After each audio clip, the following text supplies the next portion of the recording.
Okay, હવે white screen દેખાય છે બધાને? हाँ सर देखाय છે।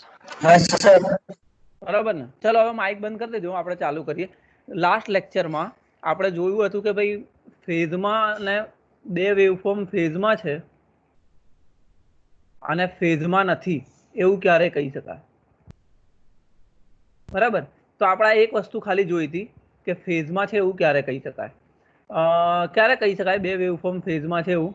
આપણે ગયા વખતે જોયું હતું કે જ્યારે બે વેવફોર્મ તમે આ રીતના હોય, આપણો ટાઈમ, આ એની વેલ્યુ વોલ્ટેજ હોય કે કરંટ જે બી હોય તે, બરાબર।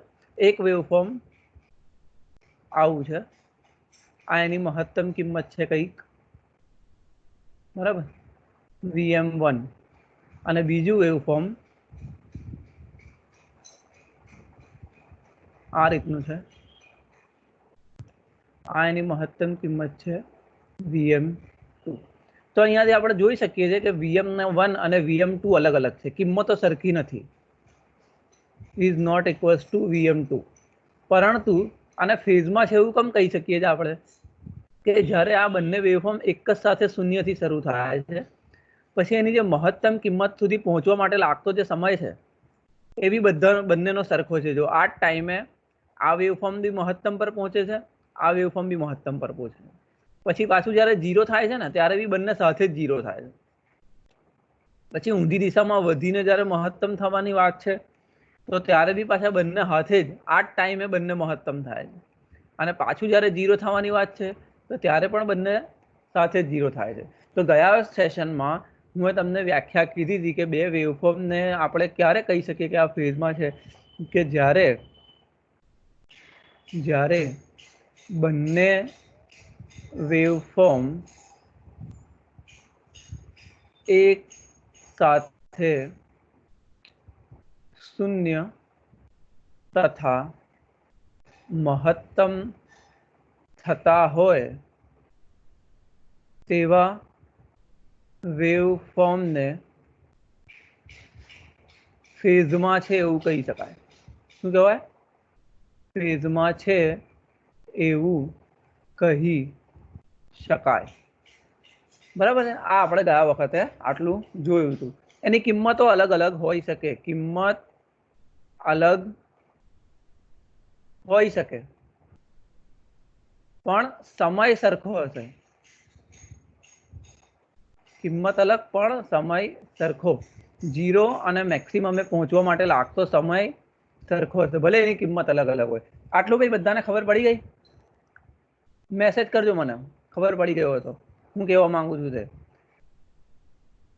ખબર પડી ગઈ ભાઈ?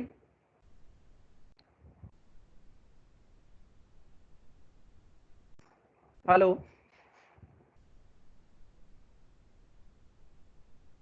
ઓકે, તો આને કહેવાય ફેઝમાં, બરાબર। ફેઝનું આપણે ગયા વખતે જોઈ લીધું હતું। આનું સ્ક્રીનશોટ લેવો હોય તમે તો લઈ લો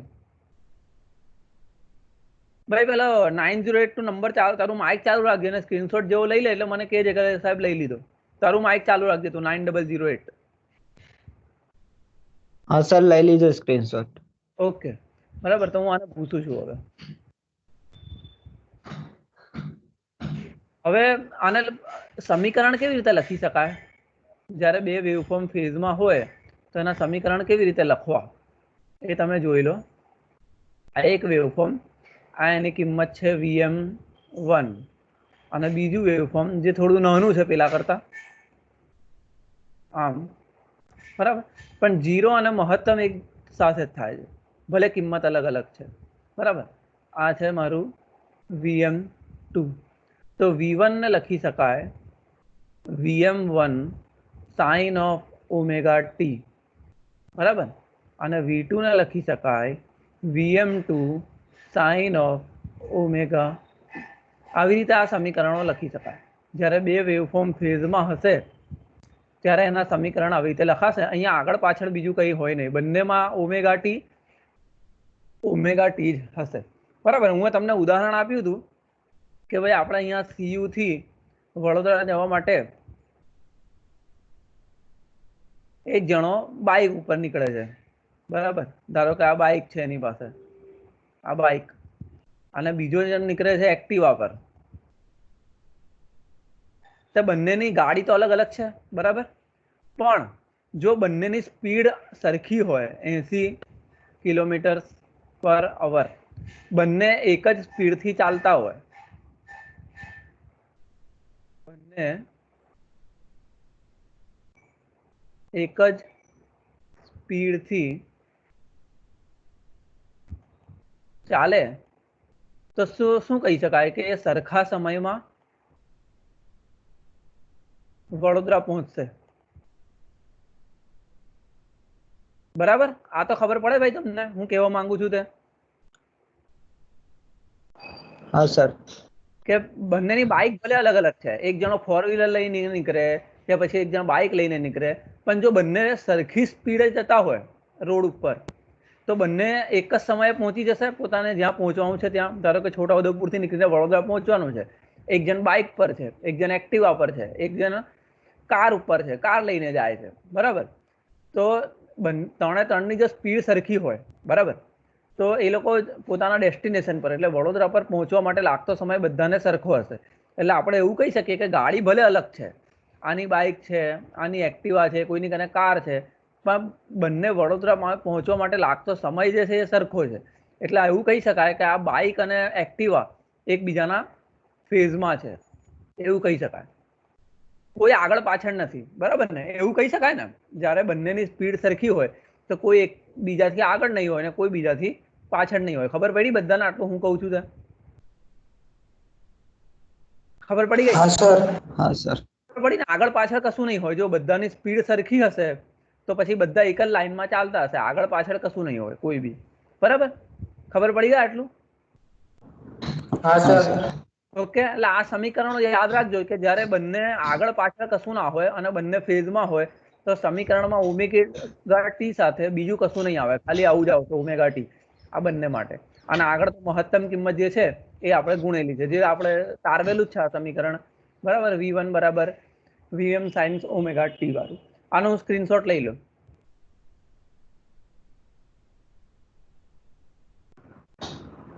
सर ले लीजिए स्क्रीनशॉट. ઓકે, આ ફૂલ સ્ક્રીન લેજો. हाँ सर. ઓકે, હવે આપણે જોઈએ કે જ્યારે ફેઝમાં ના હોય ત્યારે શું? બે વેવફોર્મ ફેઝમાં નથી એવું ક્યારે કહી શકાય? ફેઝમાં નથી એવું ક્યારે કહી શકાય? તો આ જ ઉદાહરણ લઈએ આપણે. ધારો કે આ છોટાઉદેપુર અને આ વડોદરા, બરાબર. હવે સમજો બે બાઇક વાળા જ નીકળે છે. આ એક બાઇક વાળો છે બાઇક 1 અને બીજો બાઇક વાળો છે બાઇક 2, બરાબર. આ બાઇક વાળો ચાલે છે 80 કિલોમીટર/અવરની સ્પીડે અને આ બાઇક વાળો છે એ 60 કિલોમીટર/અવરની સ્પીડે ચાલે, બરાબર. તો આગળ કોણ હશે, બાઇક 1 વાળો કે બાઇક 2 વાળો? बाइक 1 वारो. Bike bike 1. બાઇક 1 વાળાને આપણે કહીશું આગળ, કેમ કે એની સ્પીડ વધારે છે. स्पीड વધારે છે. અને બાઇક 2 વાળો છે એના આપણે કહીશું કે એ પાછળ છે, કેમ કે એની સ્પીડ ઓછી છે. એટલે બંને વડોદરા બી એક સમયમાં નહીં પહોંચે. પછી બંનેને વડોદરા પહોંચવા લાગતો સમય પણ સરખો નહીં હોય, બરાબર ને? બંને એક સાથે વડોદરા બી નહીં પહોંચે. કોણ પહેલા પહોંચશે? કે જેની સ્પીડ વધારે છે તે પહેલા પહોંચશે, બરાબર ને? જેની સ્પીડ વધારે અથવા તો જે આગળ છે એવું કહી શકાય, આગળ છે એ પહેલા પહોંચશે, બરાબર. આ વાત સાચી છે ભાઈ? આટલું તમને ખબર પડે? हाँ सर. બરાબર. એ તો સીધી જ વસ્તુ છે કે જે ભાઈ વધારે સ્પીડથી ચાલતો હશે અથવા જે આગળ હશે તે પહેલા પોતાની ડેસ્ટિનેશન પર પહોંચી જશે. તો આ બે બંને જો બાઇક લઈને જ જાય છે, એક સરખી બાઇક છે ધારો કે, તે છતાં પણ આ બે ફેઝમાં નથી એવું કહેવાશે. જો એક જ સ્પીડથી ચાલતું હોય તો એને કહીશું આપણે કે બંને ફેઝમાં છે, ભલે પછી ગાડી અલગ અલગ હોય. પણ જો બંને ગાડી સરખી બી હોય પણ જો અલગ અલગ સ્પીડથી ચાલતી હોય તો આપણે શું કહીશું એને કે ભાઈ એ બંને ફેઝમાં નથી, કોઈ એક આગળ છે અને બીજો એક પાછળ છે, બરાબર? એવું કહી શકાય આપણાથી? ઓકે, બરાબર. ગાડીઓ સરખી બી હોય, હા સર. જો બંનેની સ્પીડ અલગ અલગ હોય તો એક આગળ હશે અને બીજો પાછળ હશે. એટલે આપણે ભલે ગાડી સરખી હોય તો પણ આપણે એવું ના કહી શકીએ કે આ બંને ગાડી ફેઝમાં છે. પણ જો બંને ગાડી અલગ હોય પણ બંને એક જ સ્પીડથી ચાલતી હોય તો આપણે એવું કહી શકીએ કે આ બંને ગાડી ફેઝમાં છે. આનો સ્ક્રીનશોટ લઈ લો એટલે આપણે આગળ જઈએ. સર લઈ લીધો સ્ક્રીનશોટ.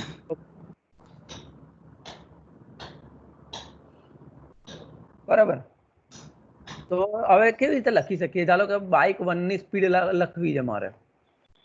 બાઇક 1 ની સ્પીડ બરાબર કેટલી હતી? તો કે ભાઈ 80 કિલોમીટર પર અવર. આ ઉદાહરણ યાદ રાખજો, તમને પેલા સમીકરણ લખવામાં કામ લાગશે, બરાબર? અને બાઇક 2 ની સ્પીડ હતી 60 કિલોમીટર પર અવર. આવું હતું, બરાબર? આપણે જે ઉદાહરણ લીધું એમાં. હવે મારે એવું કેવું છે કે આ બાઇક 2 જે છે, બાઇક 2 એ બાઇક 1 થી કેટલી પાછળ છે એવું મારે લખવું છે, બરાબર ને? બાઇક 1 આગળ છે અને બાઇક 2 પાછળ છે, પણ બાઇક 2 કેટલી પાછળ છે એવું મારે લખવું હોય તો હું આવી રીતે લખી શકું 80 માઇનસ 20. હા સર લખી શકાય. એનો મતલબ શું થયો કે બાઇક 2 એ 20 કિલોમીટર પર અવર જેટલી બાઇક 1 થી પાછળ છે, બરાબર ને? તો અહીંયા શું લખવું પડે?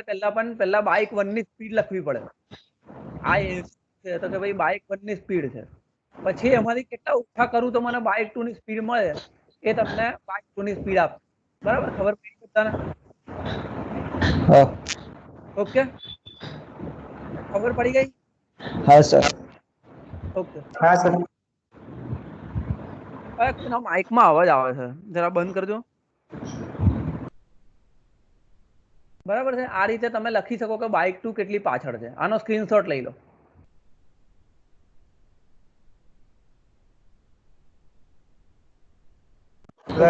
સર લઈ લીધો સ્ક્રીનશોટ. ઓકે. હવે આ જ વસ્તુ મારે બીજી રીતે લખવી છે કે બાઇક 1 ની સ્પીડ એ 80 કિલોમીટર પર અવર છે અને બાઇક 2 ની સ્પીડ છે 60 કિલોમીટર પર અવર. હવે મેં એવું પૂછ્યું છું કે આ બાઇક 1 એ બાઇક 2 થી કેટલી આગળ છે? તો આને કેવી રીતે લખી શકાય? તો ભાઈ બાઇક 2 ની સ્પીડ કેટલી છે? તો કે 60. તો આપણે લખીશું 60 વત્તા અહીંયા 20 લખવું પડશે. જો તમે પેલામાં ઓછા 20 કરવું પડ્યું હતું, આમાં વત્તા લખવું પડે. આનો મતલબ શું છે કે બાઇક 1 એ બાઇક 2 કરતા બરાબર 20 કિલોમીટર પર અવર જેટલી આગળ છે એવું કહેવાય, બરાબર ને? આગળ કોને કહીશું? જેની સ્પીડ વધારે હશે, જે જલ્દી પોતાના ડેસ્ટિનેશન પર પહોંચશે એને કહીશું આપણે આગળ, અને જેની સ્પીડ ઓછી હશે અથવા તો જે મોડો પોતાની જગ્યાએ પહોંચતો હશે એને કહીશું આપણે પાછળ. ખબર પડી કે આ પ્લસ માઇનસ કેવી રીતે? જે પાછળ હશે ને, જે પાછળ હશે એમાંથી માઇનસ કરવું પડશે, બરાબર? અને જે આગળ હશે એમાં પ્લસ કરવું પડશે. ખબર પડી ગઈ? હા સર. ઓકે, તો આનો સ્ક્રીનશોટ લઈ લો એટલે આપણે આગળ હવે વેવફોર્મ પર જઈએ. આ ઉદાહરણ છે તમને સમજાવવા માટે કે આગળ અને પાછળ કેવી રીતે કહી શકાય, એકથી આગળ અથવા બીજાથી પાછળ કેવી રીતે કહી શકાય. સર લઈ લીધો સ્ક્રીનશોટ. ઓકે, બરાબર છે? એટલે આ યાદ રાખજો કે આગળ હશે ને તો આગળ કઈ હતી આપણી બાઇક 1, એમાં આપણે શું કર્યું? પ્લસ કરવું પડે. એમાં સાઇન કઈ આવે? પ્લસ ની સાઇન આવશે. અને આગળને ઇંગ્લિશમાં કહેવાય છે લીડ. શું કહેવાય? લીડ. આપણે ટેસ્ટ મેચમાં સાંભળીએ ને, હવે તો તમે તો તમારા જમાનામાં તો ટેસ્ટ મેચ બહુ ઓછી થઈ ગઈ છે, પણ જોવો છો ખરા ટેસ્ટ મેચ? જોવો છો કોઈ? હા સર. એમાં આવે છે ખબર છે કે ભાઈ આ ટીમ આટલા રનથી લીડ કરે છે. લીડનો મતલબ શું થાય કે બીજાથી આગળ છે, આટલા રન વધારે છે આ લોકોના.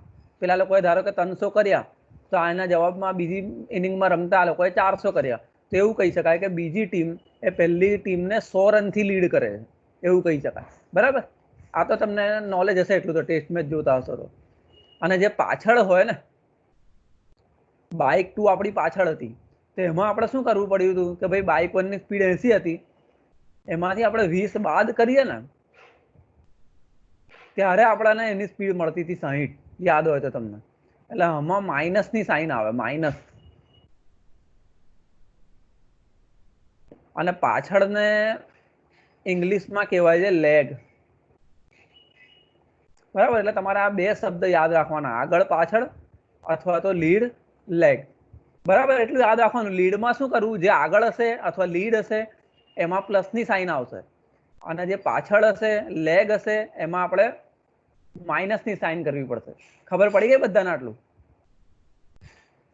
હા સર. ઓકે, તો સ્ક્રીનશોટ લઈ લો એટલે આપણે આગળ જઈએ. લઈ લીધો સર. ચાલો હવે આપણે વેવફોર્મ પર જઈએ. વેવફોર્મમાં આગળ પાછળ કેવી રીતના હોય, બરાબર. ધારો કે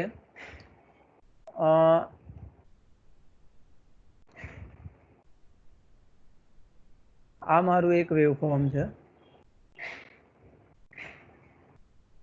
બરાબર. અને આ એની મહત્તમ કિંમત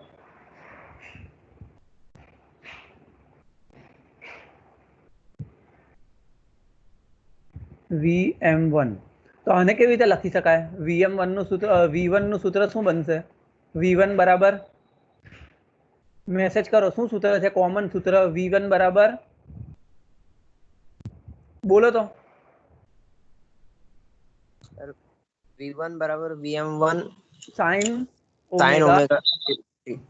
બરાબર, આ ગોખી જ નાખવાનું ભાઈ. એસી સર્કિટના અંદર વોલ્ટેજના સૂત્રો, કરંટના સૂત્રો આ જ છે, બીજું કઈ નવું આવે નહીં. એટલે તમને ઊંઘમાંથી ઉઠાડીને પૂછે ને તો તમને ખબર હોવી જોઈએ કે V1 બરાબર VM sin થીટા. આ VM ની કિંમત જો 10 આપેલી હોય તો V1 બરાબર થાય તમારું 10 sin ઓમેગા ટી. 20 આપેલું હોય તો 20 sin ઓમેગા ટી. બરાબર, આવું તમને કેવું ના પડે, આ ગોખી જ નાખવાનું તમારે. હવે આપણે એક બીજું વેવફોર્મ હું દોરું છું,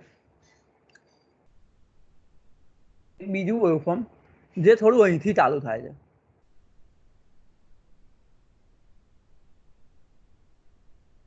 જો એની બી મહત્તમ કિંમત સરખી છે, તમે જોશો તો. હું અલગ નથી દોરી, VM1 જ છે.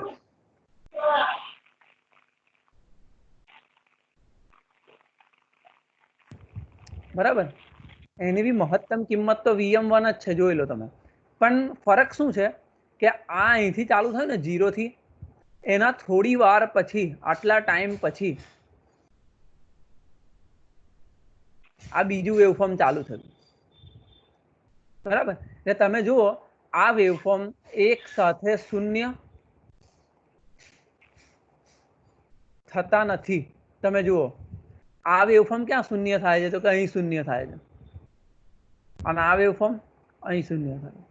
મહત્તમ બી એક સાથે નથી થતા. જુઓ, કિંમત ભલે સરખી છે, મેં તમને કીધું ને પેલું કે ગાડી ભલે સરખી હોય, બે બાઇકો ભલે સરખી હોય, પણ બંનેની સ્પીડ અલગ અલગ હોય તો બી આપણે શકીએ. ભાઈ કોઈનું માઇક ચાલુ છે, બંધ કરી દો.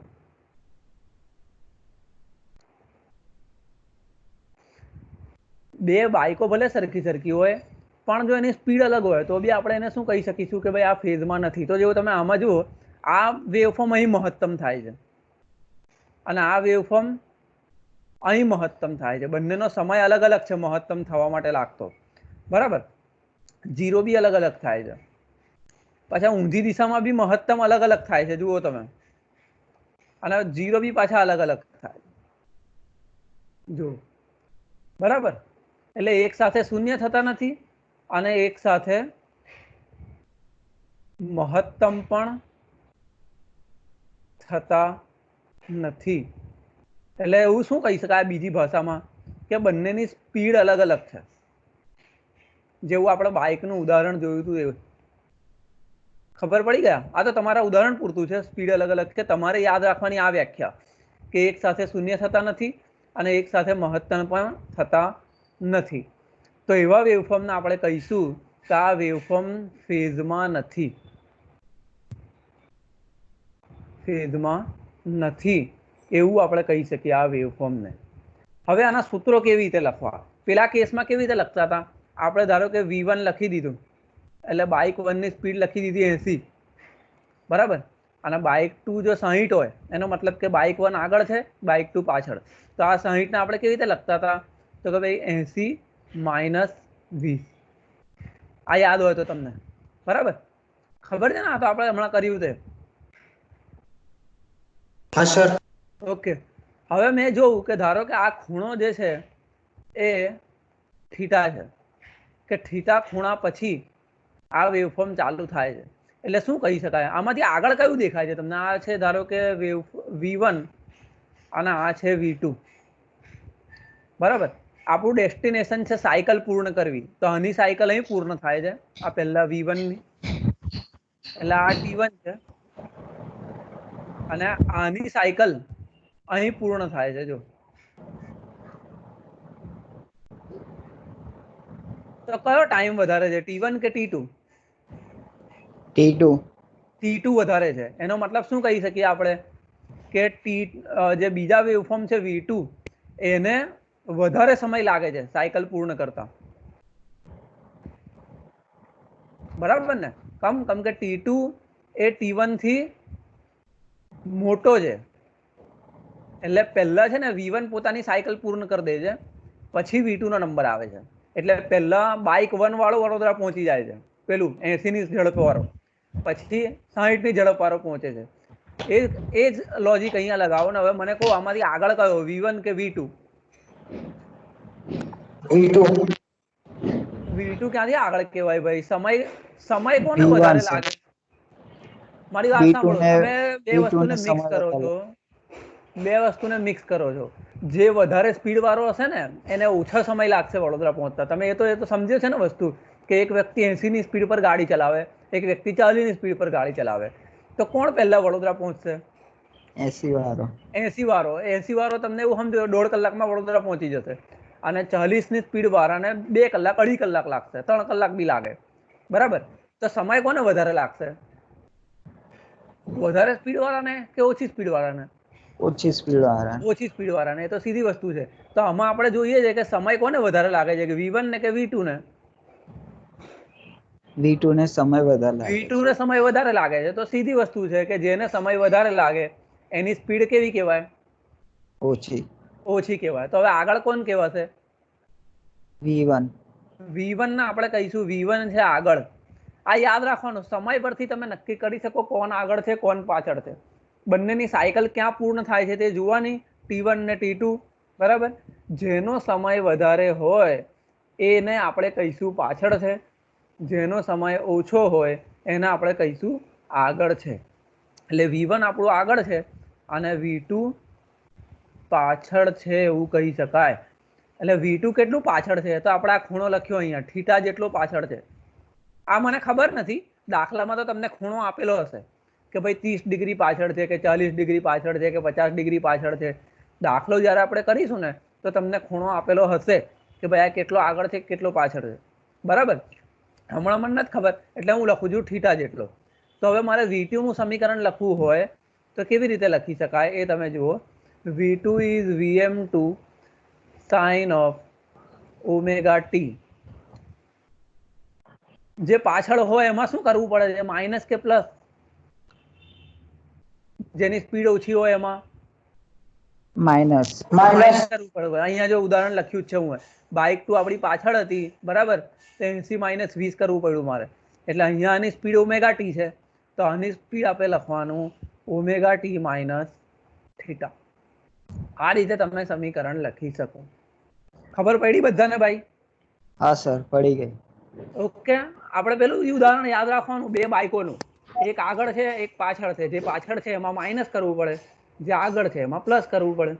ખબર, ફેઝમાં નથી એવું ક્યારે કહી શકાય કે જ્યારે બંને એક સાથે શૂન્ય બી ના હોય અને એક સાથે મહત્તમ ના હોય, અથવા તો બંનેની સાયકલ એક સાથે પૂર્ણ ના થતી હોય. એવો કેસ હોય એને આપણે શું કહીશું કે બે વેવફોર્મ ફેઝમાં નથી. બરાબર. આનું સ્ક્રીનશોટ લઈ લો એટલે ફરી આપણે એકવાર સમીકરણો લખીને તમને બતાવી દઉં તો તમને આઈડિયા આવી જાય. હા સર લઈ લીધો. ઓકે.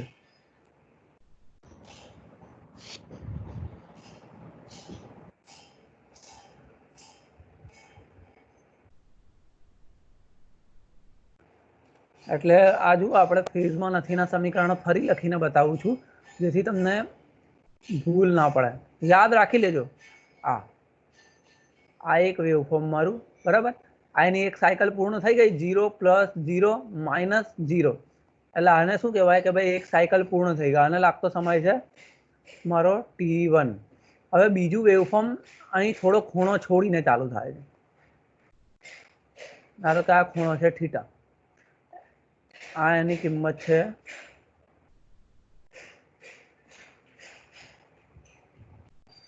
આ Vm1 છે. ધારો કે આ બીજું વેવફોર્મ, એની બી કિંમત તો Vm1 જ છે. જુઓ તમે, એટલે બંને બાઈકો સરખી છે એવું છે.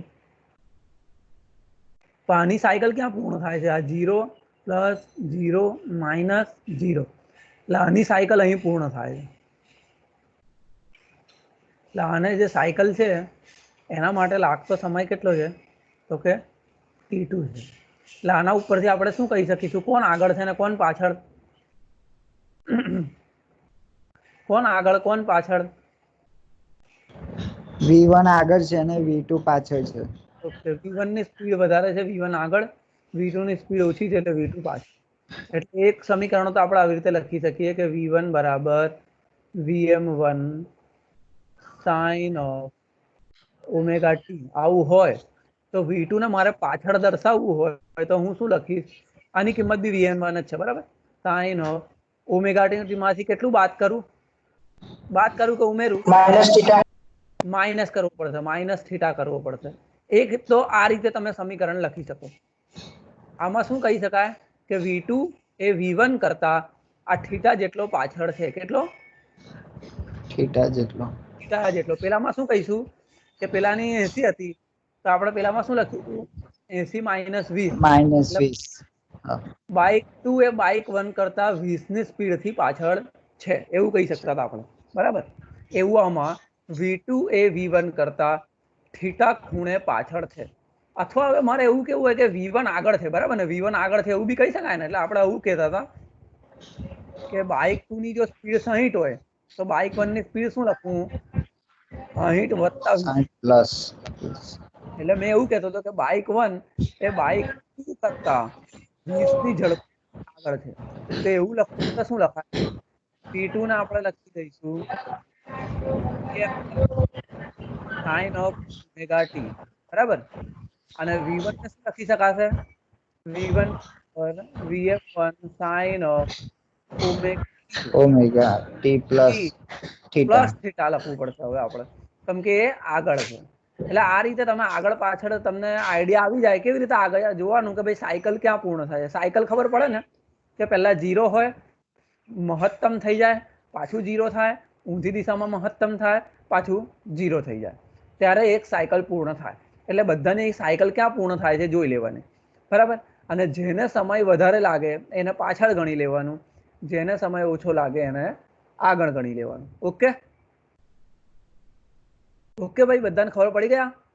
હા સર. ઓકે. તો હવે આનો એકવાર સ્ક્રીનશોટ લઈ લો. આનો સ્ક્રીનશોટ લઈ લો. થઈ ગયો. ઓકે. ફરી એક ઉદાહરણ આપણે જોઈએ. હવે તમારે કન્ફ્યુઝ નહીં થવાનું. તમારે શું જોવાનું? સાયકલ ક્યાં પૂર્ણ થાય છે. એક જ વસ્તુ તમારે ધ્યાનમાં રાખવાની, જેનાથી આગળ અને પાછળ તમારે નક્કી કરવું બહુ ઈઝી થઈ જાય, બરાબર. એટલે હવે આપણે બીજું એક ઉદાહરણ લઈએ. જો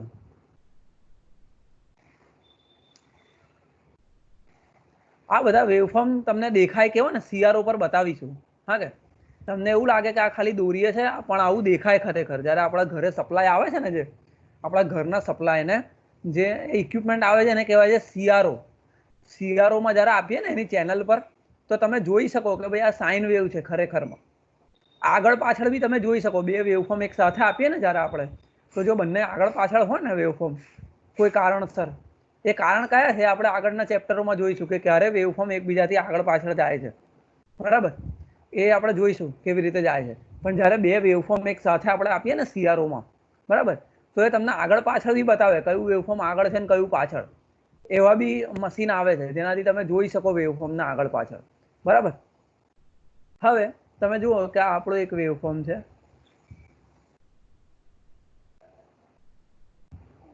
આ એનું એ બરાબર મેક્સિમમ કિંમત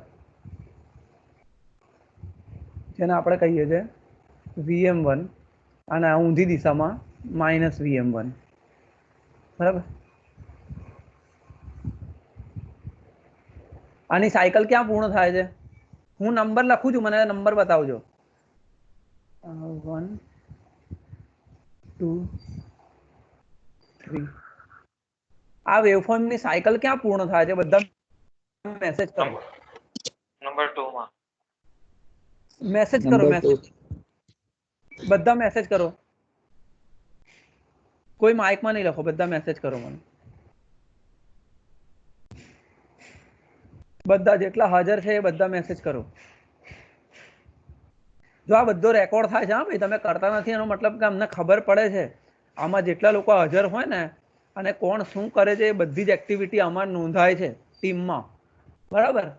જ્યારે પણ આ રેકોર્ડ કાઢવો હોય ત્યારે નીકળી શકે એટલું યાદ રાખજો, બરાબર.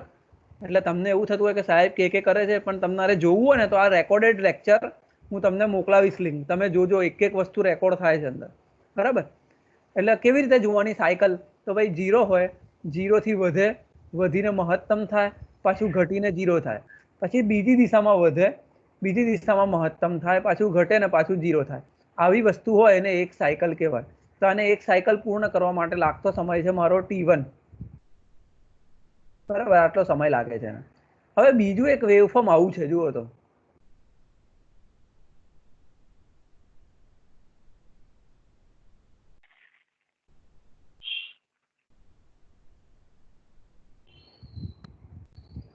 આ બીજું એક વેવફોર્મ છે. હવે આ ધારો કે છે મારું V1 અને આ વેવફોર્મ છે V2. બંનેની કિંમત તો VM1 જ છે. જો આ અહીંથી 0 અહીંથી ચાલુ થયું, બરાબર. અહીંયા મહત્તમ, પાછું 0, ઊંધી દિશામાં વધ્યું મહત્તમ અને પાછું 0. એટલે આની સાયકલ તમે જુઓ અહીંયા જ પૂર્ણ થઈ જાય છે.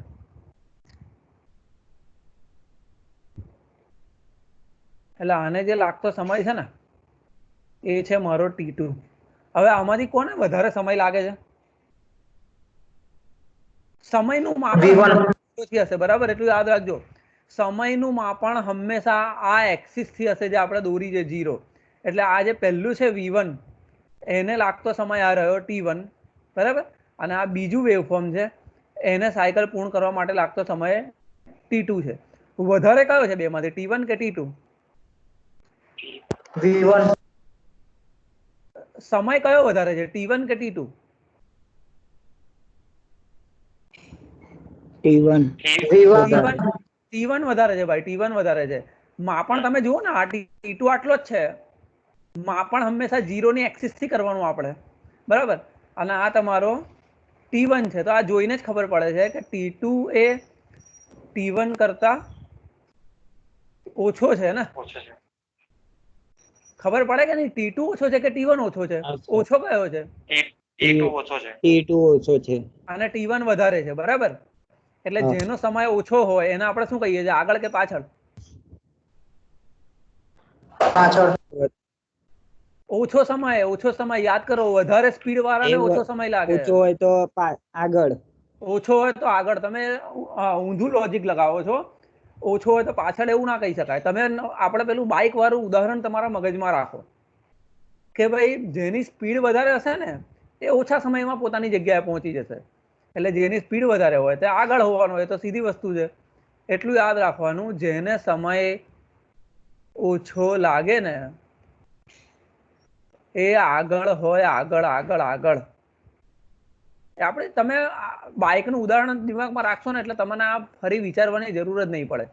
તમે એટલું યાદ રાખો કે સમય કોને ઓછો લાગે, કે જે ભાઈ વધારે સ્પીડથી ચાલતો હોય એને સમય વધારે ઓછો લાગે. તો જે વધારે સ્પીડથી ચાલતો હોય એ આગળ હોવાનો, બાકીનો પાછળ હોવાનો. એટલે આ કેસમાં હવે તમે મને કહો આગળ કોણ છે અને પાછળ કોણ છે? V1 આગળ છે કે V2 આગળ છે? સમય કોને ઓછો લાગે છે? T2 ને. T2 ને. એ T2 કોનો સમય છે? તો ભાઈ V2 વેવફોર્મ નો, બરાબર? V2 હા હા, તો આગળ કોણ છે હવે? V2 આગળ છે. V2 આગળ છે.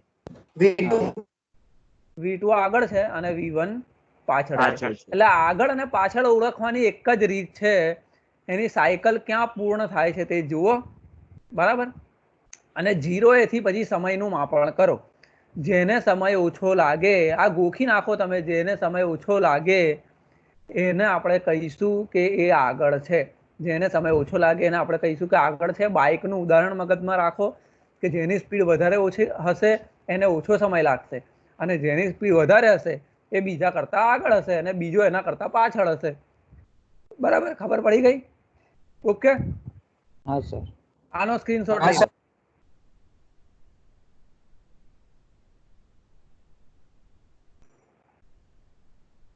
લઈ લીધો? હા સર. ઓકે, હા તો સર લઈ લીધો. હવે આના સમીકરણ કેવી રીતે લખવા આપણે?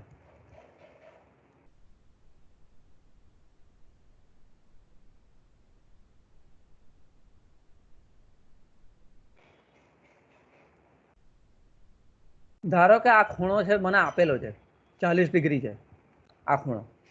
તો ધારો કે હું V1 ને આવું લખી દઉં, V1 બરાબર Vm1 sin ઓમેગા t.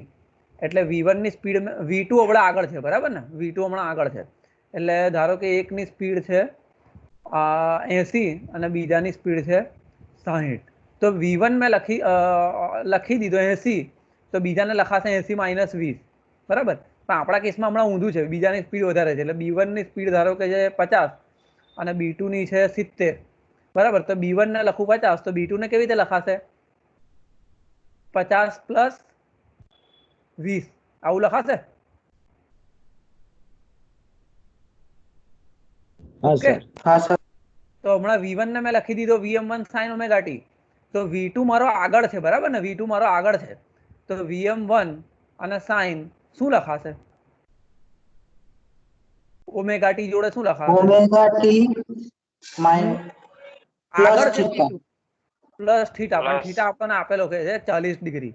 એટલે હવે અહીં લખાશે ઓમેગા t + 40, બરાબર? જે આગળ હોય ને એટલું સમજી લો, આગળ હોય એટલે તમારે લખવાની પ્લસની સાઇન, અને પાછળ હોય ત્યાં લખવાની માઇનસની સાઇન. આ તો ક્લિયર જ છે ને તમને? બાઇકના ઉદાહરણથી તમે યાદ રાખો કે જેની સ્પીડ વધારે હશે એમાં પ્લસ કરવું પડશે, જેની સ્પીડ ઓછી હશે એમાં માઇનસ કરવું પડશે. ઓકે, ખબર પડી ગયા? હા સર ઓકે, તો આ સ્ક્રીનશોટ લઈ લો.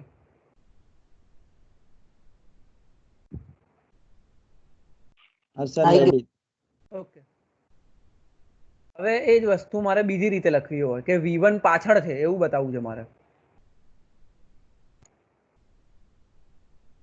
હમણાં આપણે શું બતાવ્યું કે V2 આગળ છે.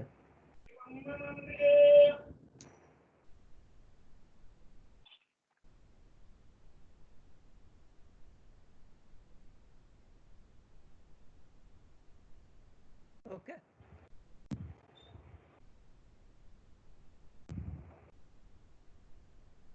હવે મારે બતાવવું છે કે V1 પાછળ છે એવું બતાવવું છે મારે. તો કેવી રીતે લખી શકાય? V2 ને હું પહેલા એવું લખી દઈશ Vm1 sin ઓમેગા t. પેલું જો B1 છે 50 અને B2 છે 70, તો B2 ને મેં લખી દીધું 70 અહીંયા, બરાબર? હવે મારે B1 લખવું હોય તો મારે શું કરવું પડે કે ભાઈ 70 - 20 આવું કરવું પડે. ઓકે, હા તો V1 શું લખાશે? Vm1 sin શું સાઇન લખાશે? Omega t minus theta minus theta. થીટાની કિંમત આપણને આપેલી છે 40. આ રીતે તમારે લખી શકાશે વેવફોર્મ. ઓકે, તો આજે મેં તમને વેવફોર્મ લખવાનું એસાઇનમેન્ટ આપું છું. 2 કે 3 વેવફોર્મ દોરીને હું મૂકીશ તમારા ટીમમાં. તમારે એના સૂત્રો લખીને ટીમમાં જ એને સ્કેન કરીને ચડાવવાનું. ઓકે, હા સર. હા સર. ખબર પડી ગઈ ફેઝમાં ક્યારે કહેવાય બે વેવફોર્મ ને? જ્યારે બંનેના સૂત્રો આવા હોય ને, કશું આગળ પાછળ પ્લસ માઇનસ ના હોય. આવા જ સૂત્રો હશે. અહીંયા ઓમેગા ટી જોડે કશું હોય નહીં બીજું, ત્યારે આપણે શું કહીશું કે બે વેવફોર્મ ફેઝમાં છે. અને જ્યારે આવું હોય ને પ્લસ માઇનસ કંઈક આપેલું હોય ઓમેગા ટી જોડે, ત્યારે કહી શકીશું આપણે કે ભાઈ બંને વેવફોર્મ ફેઝમાં નથી. આગળ પાછળ અહીંથી ખબર પડશે તમને. જેની જોડે પ્લસ હોય તે આગળ હશે અને જેની જોડે માઇનસ હશે તે પાછળ હશે. આગળને ઇંગ્લિશમાં કહેવાય છે લીડ, તમારે લીડ જ બોલવાનું હવેથી, અને પાછળને કહેવાય છે લેગ. આ લીડ અને લેગ થાય કેવી રીતે એ આપણે બીજા ચેપ્ટરમાં જોઈશું. બીજું ચેપ્ટર કે આવું થાય કેવી રીતે લીડ ને લેગ, કમ એક વેવફોર્મ બીજાથી આગળ ને પહેલાથી પાછળ થઈ જાય છે, કયા કારણો છે જેનાથી વેવફોર્મ આગળ પાછળ થાય છે, એ આપણે બીજા ચેપ્ટરમાં જોઈશું, જેનું નામ છે એસી સિરીઝ સર્કિટ. બરાબર, એમાં આપણે જોઈશું કે કમ વેવફોર્મ એકબીજાથી આગળ પાછળ થાય છે. એ આપણું નેક્સ્ટ ચેપ્ટર જ્યારે ચાલુ થશે ત્યારે. બરાબર, એટલે આ આગળ પાછળ અને લીગ અને લેગ આજે પૂરું થઈ ગયું આપણું. હવે નેક્સ્ટ લેક્ચરથી આપણે વેક્ટર ચાલુ કરીશું, જેને કહીશું વેક્ટર સંકર સંખ્યાઓ. તમને હતું સંકર સંખ્યાઓ, કોમ્પ્લેક્સ નંબર? હા સર. આ કોમ્પ્લેક્સ નંબરના 2 દાખલા 3 દાખલા 2 માર્કમાં પૂછાય છે. અને આ કોમ્પ્લેક્સ નંબર જો નહીં આવડે તમને કે તો આગળનું એક પણ ચેપ્ટર તમે કરી શકશો નહીં, એટલું યાદ રાખજો.